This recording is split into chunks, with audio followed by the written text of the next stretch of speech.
யாரும் இல்லை, ஒரு கட்சியின் தலைவர் தொல் திருமாவளவன். இவர் எங்க போயிட்டு வர்றாருன்னா, சுப்ரீம் கோர்ட் நீதிபதியாக வந்து ஒரு வழக்கறிஞர் அடிக்க பாஞ்சதால அதற்கு எதிராக ஆர்ப்பாட்டம் பண்ணிட்டு வரும்போது அவருடைய வாகனம் வந்து ஒரு அட்வொகேட்டுடைய டூ வீலர் மேல மோதிட்டாங்க.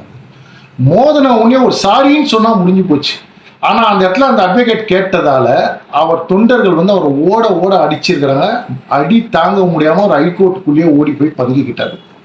இது பட்ட பகல்ல நடக்குது. இது வந்து என்னன்னா திருமாவளவன் கண் முன்னாடி நடந்ததுதான் வந்து கொடூரம்.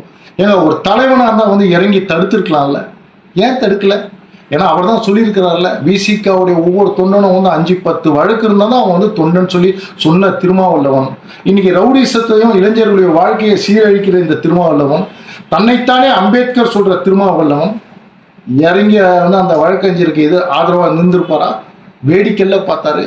இப்பேற்பட்ட ஒரு ஆள் என்ன சொல்றாருன்னா, தாவேகாவுடைய தலைவர் விஜய் மேல வந்து வழக்கு பதிவு பண்ணணுமா? அப்ப இவர் மேல ஏன் வழக்கு பதிவு பண்ணல? சட்டத்தின் தன் கையில் வைத்திருக்கும் முதலமைச்சரை நான் பார்த்து கேட்கிறேன், சட்டம் அனைவருக்கும் சமம் தானே சொன்னீங்க. அப்ப திருமாவளவன் மேல வந்து நடவடிக்கை எடுப்பீங்களா? நான் காவல்துறையை பார்த்து கேட்கிறேன். அந்த வழக்கறிஞரை ஓட ஓட அடிச்சாங்களா? அத்தனை பேர் மேல வழக்கு பதிவுமா? பார் கவுன்சில் வந்து என்ன ஒன்னா வந்து அந்த வழக்கறிஞருக்கு ஆதரவாக வந்து போராட்டம் நடத்துமா? அண்ணன் திருமாவளவன் மேல வந்து வழக்கு பாயுமா?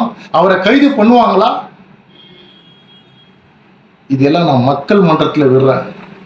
ஏன்னா இவரெல்லாம் நேர்மையை பத்தி பேசுறாரு, நியாயத்தை பத்தி பேசுறாரு, மக்களுக்கு எதிராக குரல் கொடுக்குற ஒரு தலைவன் செய்யற வேலையா இது? இதற்கு என்னுடைய முன்னாள் மாநில தலைவர் அண்ணாமலையும் கண்டனத்தை பதிவு பண்ணியிருக்காரு. ஒவ்வொருத்தரும் கண்டனத்தை பதிவு பண்ணிக்கிட்டு வராங்க. திருமாவளவன் மேல் நடவடிக்கை எடுப்பாரா முதலமைச்சர்? மக்கள் மன்றத்தில் நகட்டும். ஜெய்ஹிந்த்.